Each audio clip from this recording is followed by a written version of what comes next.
Hi guys, for today's video, tuturuan ko kayo kung paano mag-open ng ating mga savings account sa Maya. Step-by-step tutorial. Buksan natin ang ating mga Maya account at dito po sa homepage, makikita po natin dito ang savings. I-click lamang po natin ito at dito po, makikita po natin ang Give Your Money Room to Grow. Pinutin po natin itong Start Saving Now. At dito po, mariredirect po kayo dito po sa updated terms and condition. At makikita na po ninyo dito, scroll down lamang po ninyo yan. Or pwede po ninyong basahin ito. At pagkatapos, pag nasa baba na po kayo, pinutin lamang po natin itong agree and continue.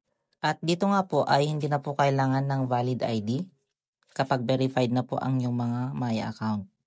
Diretso na po ito. At pagkatapos, ay pindutin na po natin itong Start Savings. Dito nga po ay pwede po kayong mag-savings ng kahit anong amount po. Pwede po ang 50 pesos, 20 pesos ay pwede rin po. Kahit anong amount.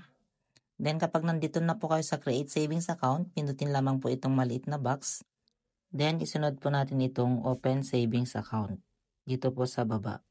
At once po na napindot natin yan, magte-text po si Maya sa inyong mga registered Maya numbers ng one-time PIN. 6-digit po ito. Enter lamang po ito. At pagkatapos ma-enter, pindutin na po natin itong verify. Then makikita na po natin dyan ang all set. At makikita na rin po natin dyan ang ating complete name at account number. Then pagkatapos, pindutin na po natin itong deposit now. At pwede na po tayo mag-deposit ng kahit anong amount. Depende po sa gusto nating ilagay. At dito nga po, pindutin po natin itong source of fund or select a fund source. Pindutin po natin ang My Wallet. Kung gusto po ninyo na manggaling yung pera sa inyong mga sariling wallet or pwede rin sa ibang bank. Then pagkatapos ay enter na po ang amount na inyong ilalagay. Then click na po natin itong deposit.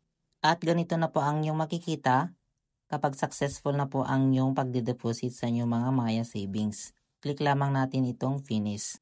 Ganyan lamang po kadali ang mag-open ng ating mga Maya savings dito po sa ating mga Maya application. Huwag po natin kakalimutang pindutin ang subscribe button at bell all para lagi po tayong updated sa lahat ng ating mga bagong content. Hanggang sa muli!